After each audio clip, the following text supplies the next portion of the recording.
Hello, welcome to the current reading of story from R.K. Narayan's book Malgudi Days. Today's story is titled The Axe. The Axe Start. An astrologer passing through the village foretold that Valen would live in a three-storied house surrounded by many acres of garden.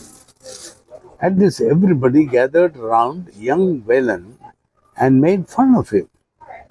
For Kopal did not have a more ragged and godforsaken family than Valen's. So obviously we are in a location called Kopal, and Valen's family lives there. And Kopal did not have a more ragged and god-forsaken family than Valen's, and one passing astrologer had foretold that Valen would live in a three-storied house surrounded by many acres of garden. Means he will become a very wealthy guy.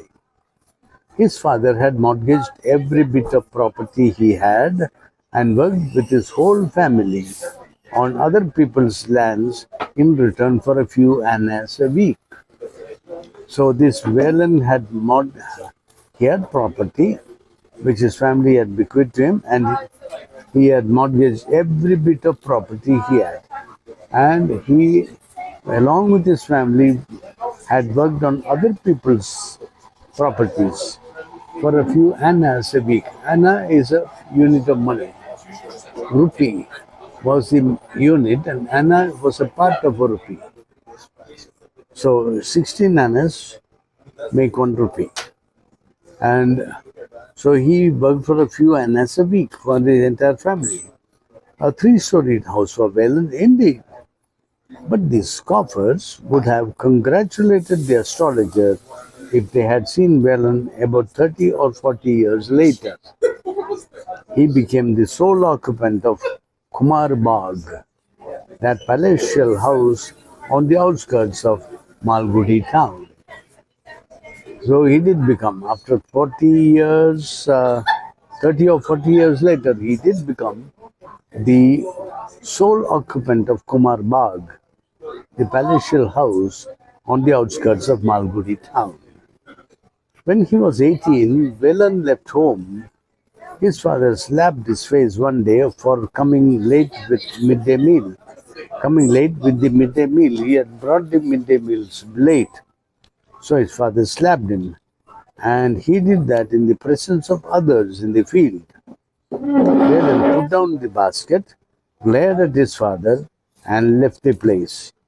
He just walked out of the village and walked on and on till he came to the town.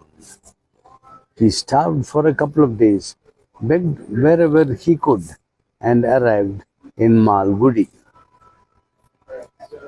So, where was Velan? Velan was somewhere else. Maybe he was in that Kopal. And so, when he was 18, he had delayed bringing his father's lunch in the field, so the father had slapped him in the presence of all the others. So Velan had put down the basket of lunch which he had brought. He had glared at his father and left the place, and he just walked and walked and walked and went out of the village and walked on till he came to the town. He starved for a couple of days, begged wherever he could, and arrived in Malgudi, where, after much knocking about, an old man took him on to assist him in laying out a garden. So he got a little job. The garden existed only in the mind of the gardener. What they could see now was acre upon weed-covered land. Velan's main business consisted in destroying all the vegetation he saw. Day after day he sat in the sun and tore up by hand the unwanted plants. And all the jungle gradually disappeared, and the land stood as bare as a football field. 3 sides of the land were marked off for an an extensive garden, and on the rest was to be built a house. By the time the mangoes had sprouted, they were laying the foundation of the house.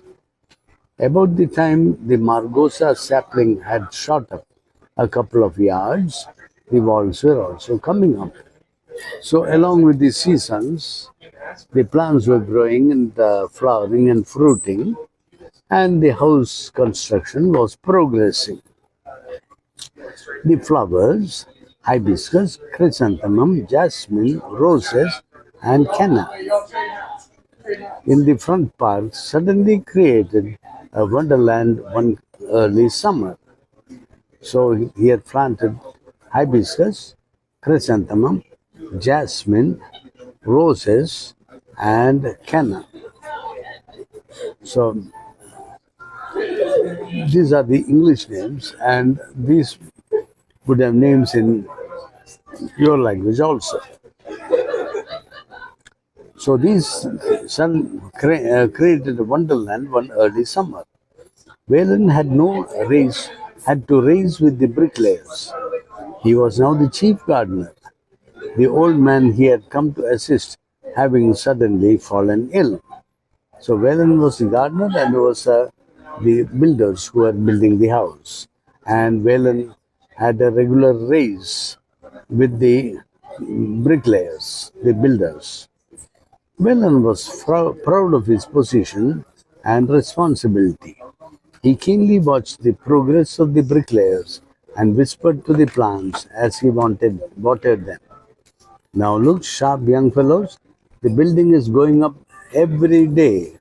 If it is ready and we aren't, we shall be the laughing stock of the town. So he told the plants every day to work up and grow faster than the bricklayers were building up the house. Yes. He heaped manure, aired the roots, trimmed the branches, and watered the plants twice a day, and on the whole gave an impression of hustling nature, and nature seemed to respond, for he did present a good-sized garden to his master and his family when they came to occupy the house.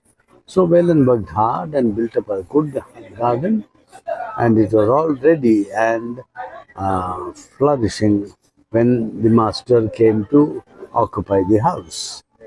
The house proudly held up a dome, balconies with intricately carved woodwork hung down from the sides of the house, smooth rounded pillars, deep verandas, checkered marble floors, and spacious halls ranged one behind another gave the house such an imposing appearance that Whelan asked himself, can any mortal live in this? I thought such mansions existed only in Swargaloka. Swargaloka is in heaven where the gods live. So Whelan was wondering whether human beings can live in such imposing houses. And he thought this is only meant for gods. When he saw the kitchen and the dining room, he said, why, our whole village could be accommodated in this eating place alone. The house builder's assistant told him, we have built bigger houses, things costing nearly 2 lakhs. What is this house? It has hardly cost your master 1 lakh of rupees. It is just a little more than an ordinary house, that's all. After returning to his hut, Whelan sat a long time trying to grasp the vision, scope, and calculations of the builders of the house, but he felt dizzy. So Whelan felt that this was a fantastic, very big house for gods, but the builders told him that this is just an ordinary house, a little bit better than the very ordinary house. And the builders have built much bigger houses costing double and more than double the size and all. After returning to his house, Whelan sat a long time trying to grasp the vision, scope, and calculations of the builders of the house, but he felt dizzy. He went to the margosa plant, gripped its stem with his fingers, and said, "Is this all you scraggy one? What if you wave your head so high above mine, I can put my fingers around you and shake you up like this? Grow up, little one. Grow up. Grow fat. Have a trunk with two pairs of arms. With two pairs of arms. Okay. Grow fat so that two pairs of arms can't hug you. And go up and spread. Be fit to stand beside this palace. Otherwise, I'll pull you out. So he went and talked to the Margosa plant, and he was urging it to grow big and tall and fat so that it can stand proudly by the side of the mansion. When the Margosa tree came up approximate to this vision, the house had acquired a mellowness in its appearance. Successive summers and monsoons had robbed the paints on the doors and windows and woodwork of their brightness and the walls of their original color. So, in a few years, the tree was growing, but the house was growing, faded. So, the successive summers and monsoons had robbed the paints on the doors and windows and woodwork of their brightness. They were no longer as bright as new, and the walls of their original color, the colors had faded. And though the house had lost its resplendence, it had now a more human look. Hundreds of parrots and mynas had and unnamed birds lived in the branches of the margosa, and under its shade the master's great grandchildren and the younger grandchildren played and quarreled. The master walked about leaning on a staff. The lady of the house, who had looked such a blooming creature on the inauguration day, was shrunken in grey and spent most of her time in an invalid chair on the veranda, gazing at the garden with dull eyes. Valen himself was much changed. Now he had to depend more and more upon his assistants to keep the garden in shape. He had lost his parents, his wife, and 8 children out of 40. He had managed to reclaim his ancestral property, which was now being looked after by his sons in law and sons. He went to the village for Pongal. Pongal is the New Year celebration. He went for New Year and Deepavali and brought back with him one or the other of his grandchildren, of whom he was extremely fond. So Velen also was progressing in his life. He had grown old and he had his son and children and grandchildren, and he had reclaimed his ancestral property, and he would go visit them and come back every year on New Year, Pongal, Deepavali, and all that. And he would bring one of his grandchildren along with him. Velen was perfectly contented and happy. He was contented and happy. He demanded nothing more of life. As far as he could see, the people in the big house too seemed to be quietly at peace with life. One saw no reason why these good things should not go on and on and on forever. But death peeped around the corner. From the servants' quarters, whispers reached the gardener in his hut that the master was very ill and lay in his room downstairs. The bedroom upstairs, so laboriously planned, had to be abandoned with advanced age. So the upstairs bedroom was so elaborately planned and constructed, but the owner had become old and he could not go upstairs, so he was in the downstairs bedroom. Doctors and visitors were constantly coming and going, and Valen had to be more than ever on guard against flower pluckers. So many strangers would be coming, doctors and visitors, and they should not be plucking away the flowers and spoiling the garden. So Valen had to be very vigilant. One midnight he was awakened and told that the master was dead. What is to happen to the garden and to me? The sons are no good, he thought at once. So the master died and Valen was worried. And his fears proved to be not entirely groundless. These sons were no good, really. They stayed for a year more, quarreled among themselves, and went away to live in another house. A year later, some other families came in as tenants. The moment they saw Wayland, they said, "Old gardener, don't be up to any tricks. We know the sort you are. We will sack you if you don't behave yourself." Wayland found the life intolerable. These people had no regard for a garden. They walked on flower beds. Children climbed the fruit trees and plucked unripe fruits, and they dug pits on the garden paths. Wayland had no courage to protest. They ordered him about, sent him on errands, made him wash the cow, and lectured to him on how to grow a garden. He detested the whole business and often thought of throwing up his work and returning to his village. But the idea was unbearable. He could live away from his plants. Fortune, however, soon favored him. So he loved his plants so much that he did not like the thought of leaving his plants and going away. But fortune favored him soon. The tenants left. The house was locked up for a few years. Occasionally, one of the sons of the late owner came round, inspected the garden. Gradually, even this ceased. They left the keys of the house with Wayland.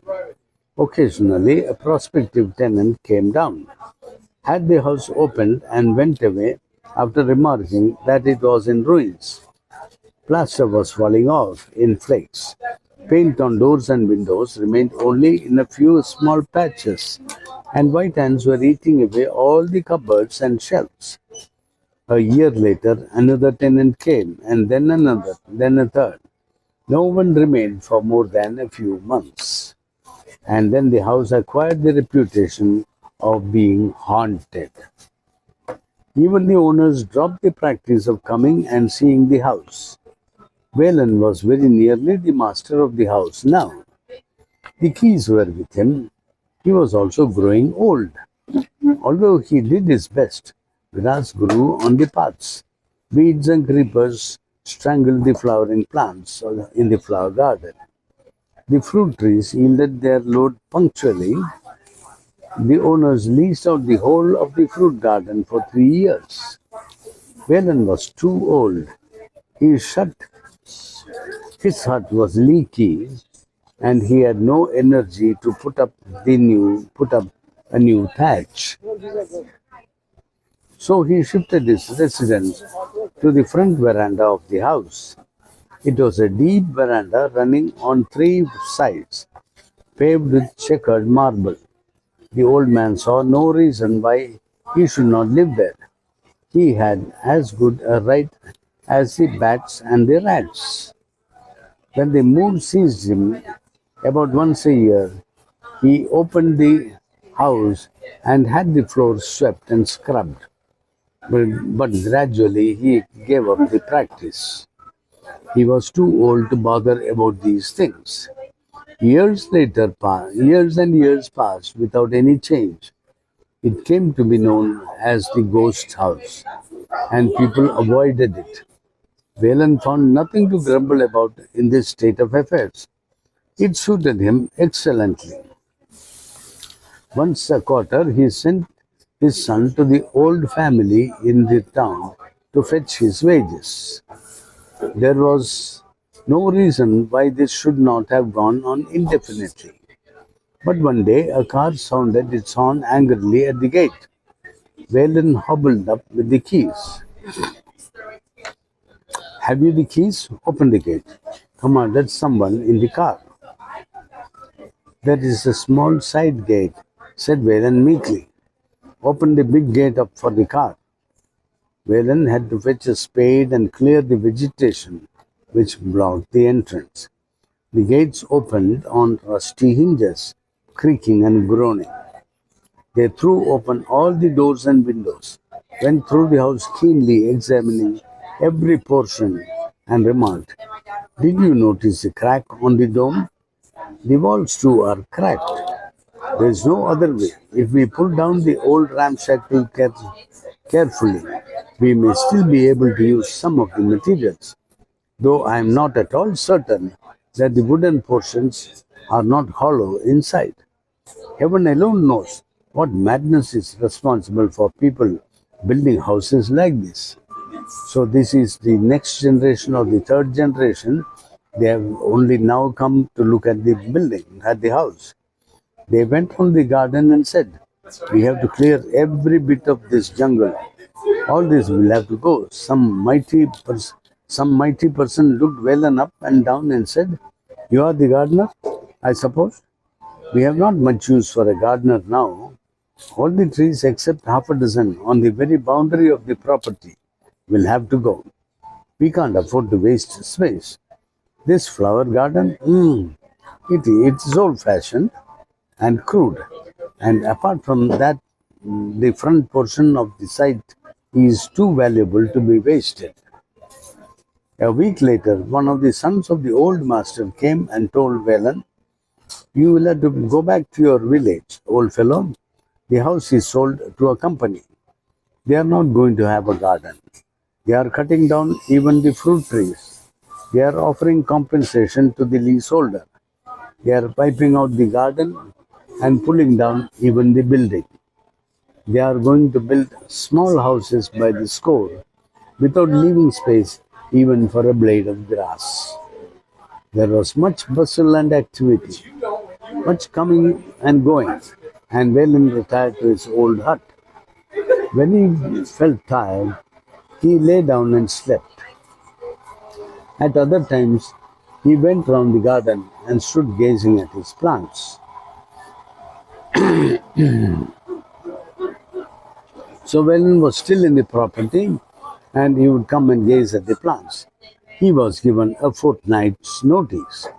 Every moment of it seemed to him precious, and he would have stayed till the last second with his plans, but for the sound of an axe which stirred him out of his afternoon nap 2 days after he was given notice.